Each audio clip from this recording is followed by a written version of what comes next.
There are women who blow up their lives slowly, one small choice at a time, and there are women who do it in a single night on a rain-wet street at 11:43. I was the second kind, though I spent a long time believing I was the first. I told myself the marriage was already over. I told myself he would never understand. I told myself taking his car for one night was not a crime and not a betrayal, just a woman deciding for once that she did not need permission. What I didn't know was that the car had been watching me the entire time, and everything it saw was already saved. My name is Nora Hale. I'm 33 years old and I work in marketing, and if you asked anyone at my office to describe me in one word, they'd probably say magnetic. I've always been the one who walks into a room and shifts the air a little, the one who makes the party better, who orders the second round, who remembers the name of your girlfriend and the name of your dog. I built that version of myself carefully, though I'd never have admitted it. To me, it just felt like who I was. To me, it felt like freedom. Conrad and I had been married for almost 4 years. He was an infrastructure engineer, the kind of person who understood drainage systems the way other people understand music, who felt genuine pleasure at a shelf labeled correctly. On Sunday mornings, he woke up before me and made coffee and left a mug on my nightstand, without a note, without ceremony, just there when I opened my eyes. For a long time, that mug was the best part of my week. I used to lie there for a minute before picking it up, just knowing it was there, and that minute felt like proof of something I didn't have words for yet. That Sunday started the same way. I carried the mug down to the garage in my robe and stood in the doorway watching him use a label maker on a box of winter supplies. The green pine air freshener was hanging from the rearview mirror of his car, swinging a little in the draft from the door. I'd made a joke about it years ago, something about driving a $30,000 car that smelled like a rest stop bathroom, and he'd laughed, really laughed, the kind that comes from being surprised, and left it there anyway. That morning I looked at it and couldn't find the version of myself that thought it was funny.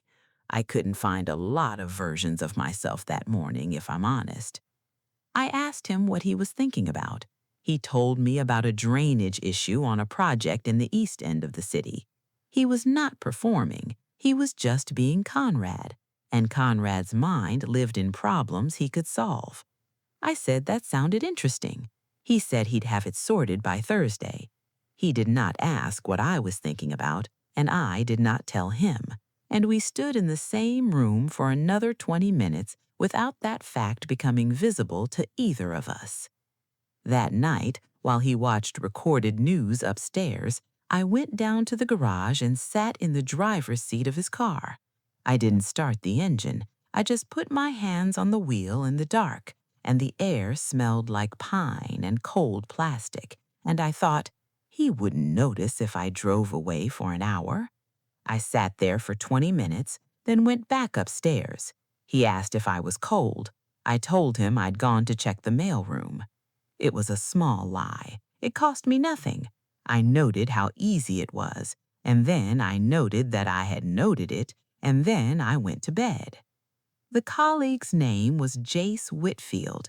He was 31 and worked 2 floors above me on a campaign I was consulting on, and the thing about him was that he was not particularly handsome or particularly clever.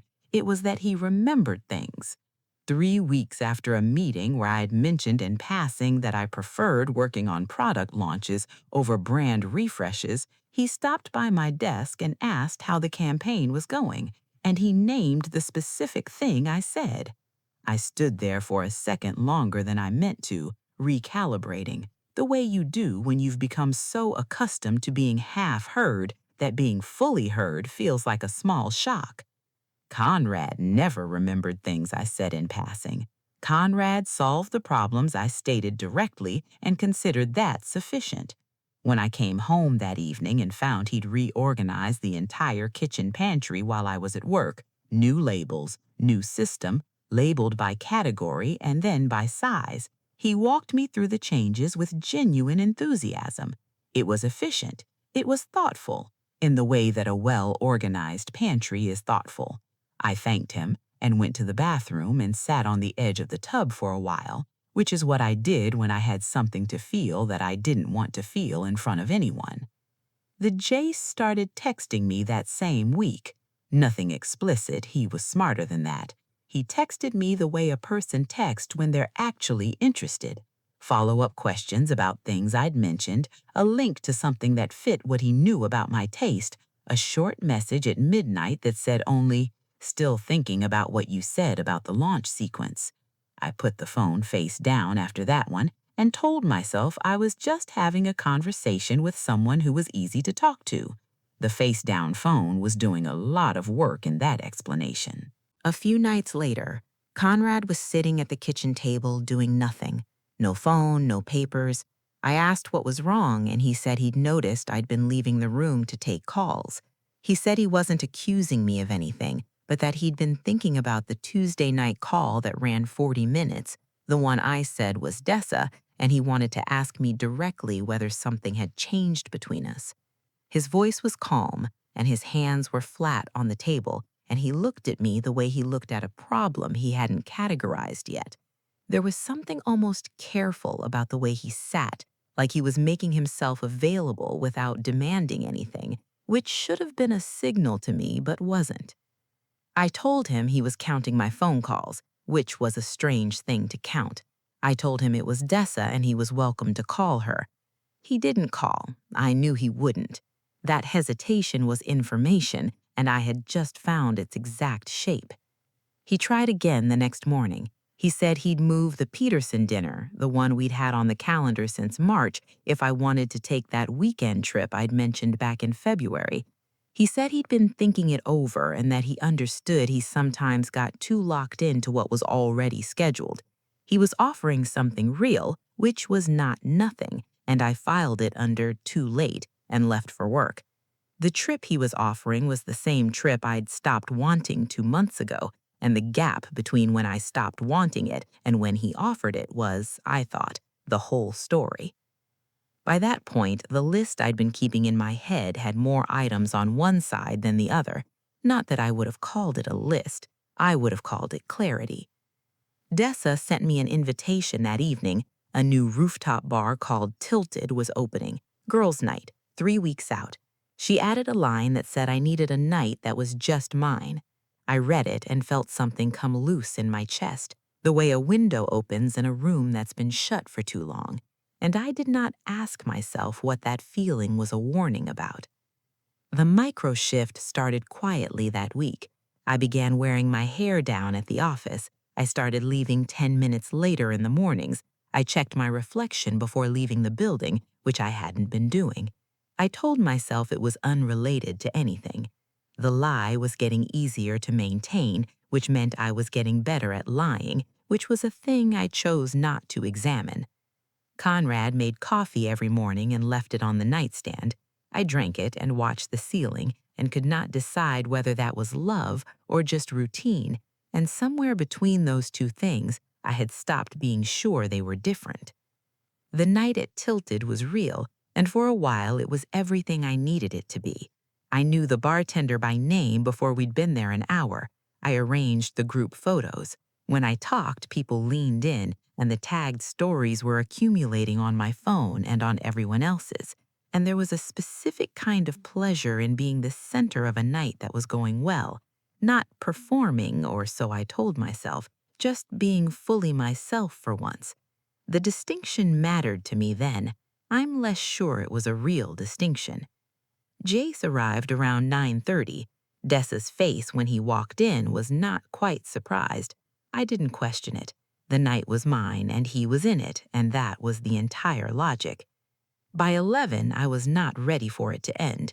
That feeling, the refusal to let a good night close, was something I'd felt before, but that night it had a sharper edge, more like urgency than pleasure. I had Conrad's car. My car was boxed in at the apartment building, and I told myself I'd be back in 2 hours and he wouldn't notice. I said I was fine to drive. I probably was. I'd been careful about that, the way I'd been careful about everything that evening, except the things that mattered. 2 blocks from Tilted, on Delmore Street, there was a concrete median barrier the same way there always is, and at 11:43, I clipped it at 22 miles per hour, and the car went sideways and hit the barrier wall, and the sound was enormous and immediate. The Pine air freshener swung hard on its hook and then hung still. I remember looking at it afterward, hanging crooked in the wreckage, and thinking something that I couldn't complete into a sentence. Jace hit his shoulder at the dash. Nobody was seriously hurt. Dessa was on the phone before the car stopped moving, ambulance first, then Conrad, in that order, before she called anyone else.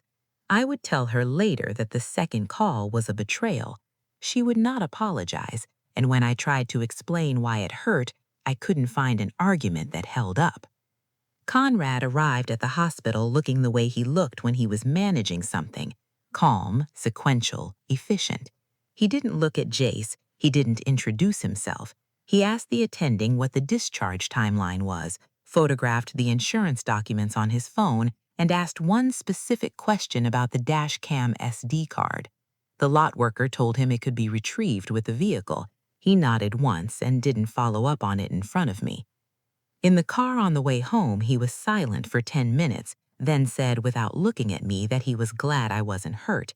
His voice was flat, and I read it as coldness, as another instance of Conrad choosing to manage instead of feel. I thought, he cares about the paperwork. He cares about the documentation. He is making me feel small through his composure. I was wrong about his motive. I was not entirely wrong about the pattern, which is the part I've had to sit with. I want to describe what I was doing in the hospital plastic chair while we waited for my discharge papers, because it matters. I started crying. Real tears, not performed, just the body deciding it had held something long enough.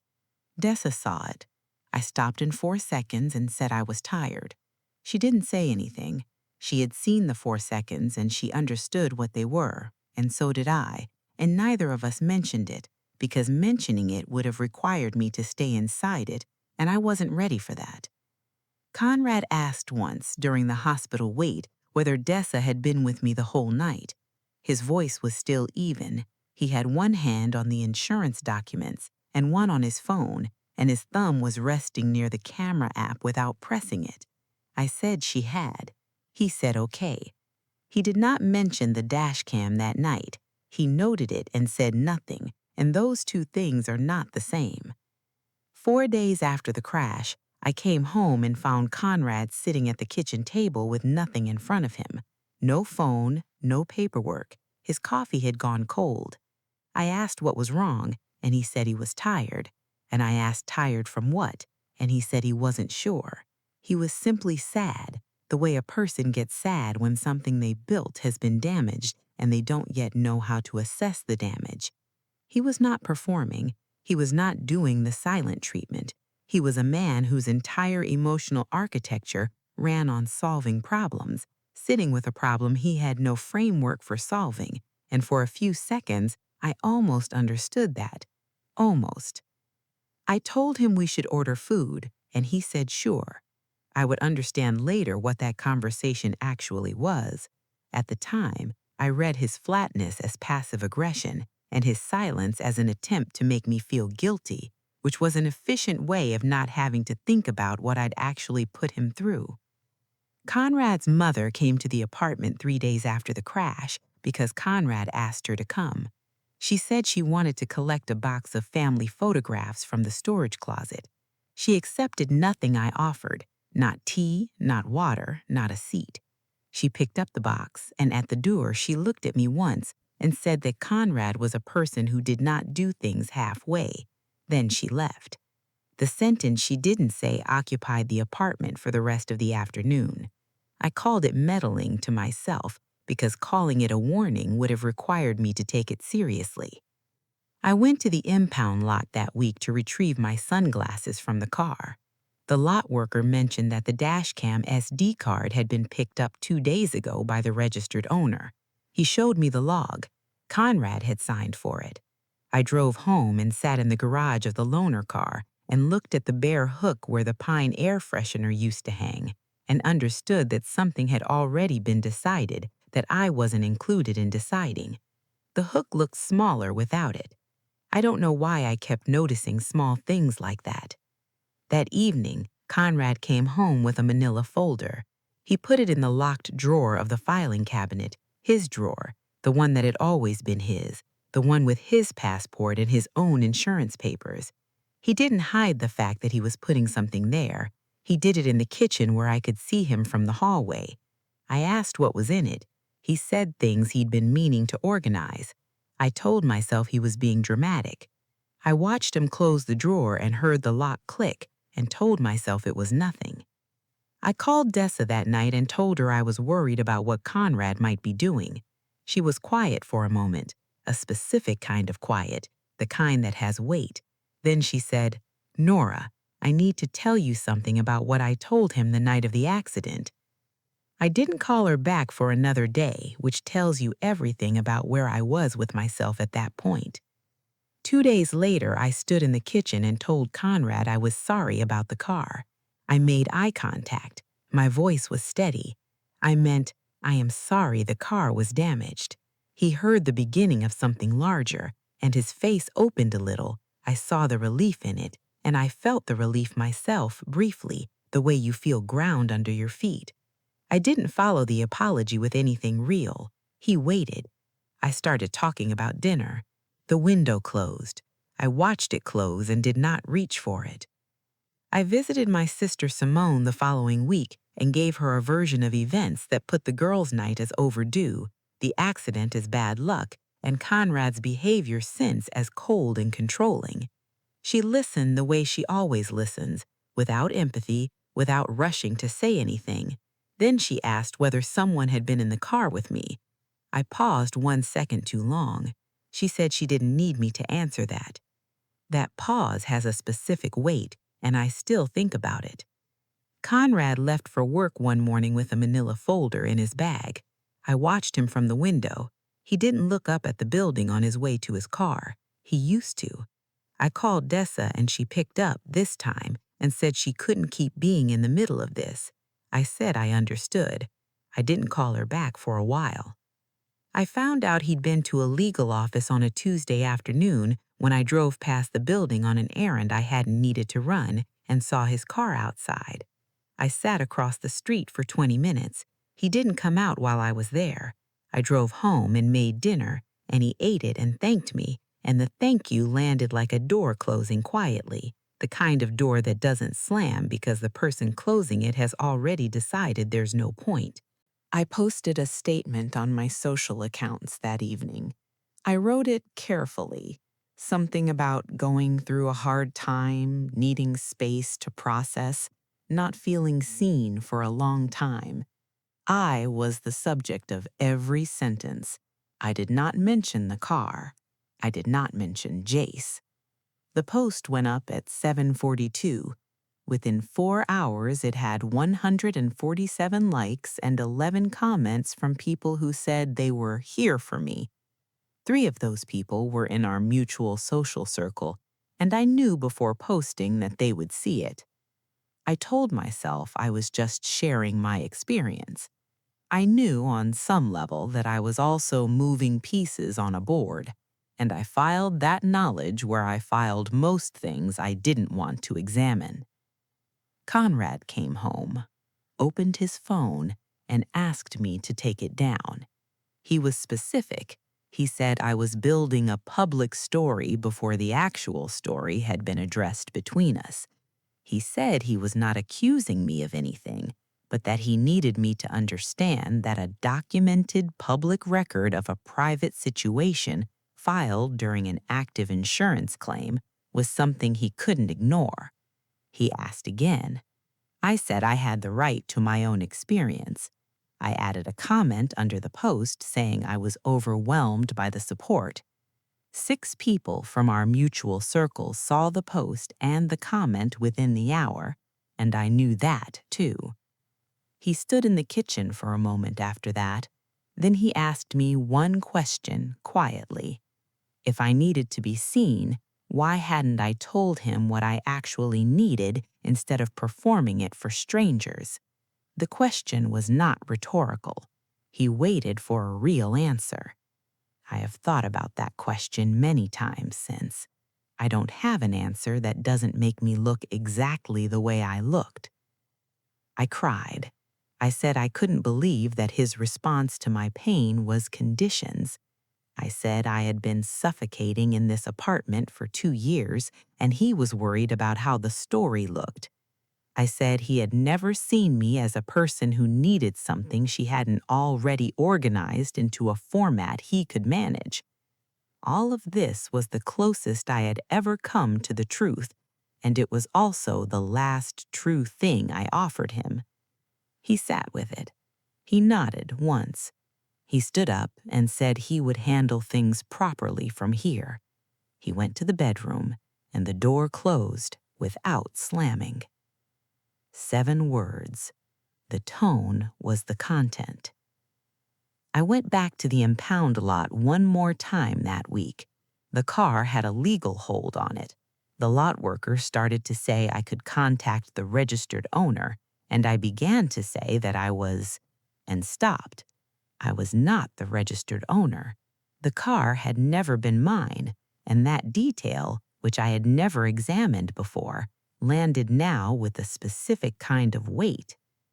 I drove home and sat in the parking garage of our building, the loaner car, the bare hook, and stayed there longer than I needed to. Dessa answered one call and said she couldn't be in the middle of this. Jace left 3 texts unread. I called my mother, and she said perhaps I should come stay for a few days, which was the thing she said when she didn't know what else to say. I hung up and stood in the bathroom for 11 minutes and looked at my face in the mirror and thought about how many audiences I had been performing for and how few of them were left in the room. That night, I looked at the post with its 147 likes and the warm comments underneath it and felt exactly nothing. The performance had landed. The audience had responded. I have never been lonelier than sitting in that kitchen with my phone lit up and the bedroom door closed at the end of the hall. I woke on a Thursday to a text from Simone. It said, "Conrad called me last night. He didn't say much. He asked if you'd be okay. I thought you should know." I read it 3 times. A man building a legal case against his wife had called her sister to ask if she would be okay. I went to make coffee. The mug was not on my nightstand. He had stopped.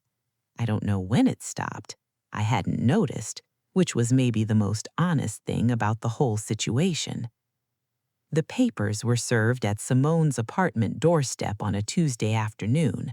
I had arrived 20 minutes earlier with 2 bags and a rolling suitcase that was still in the hallway when the buzzer rang.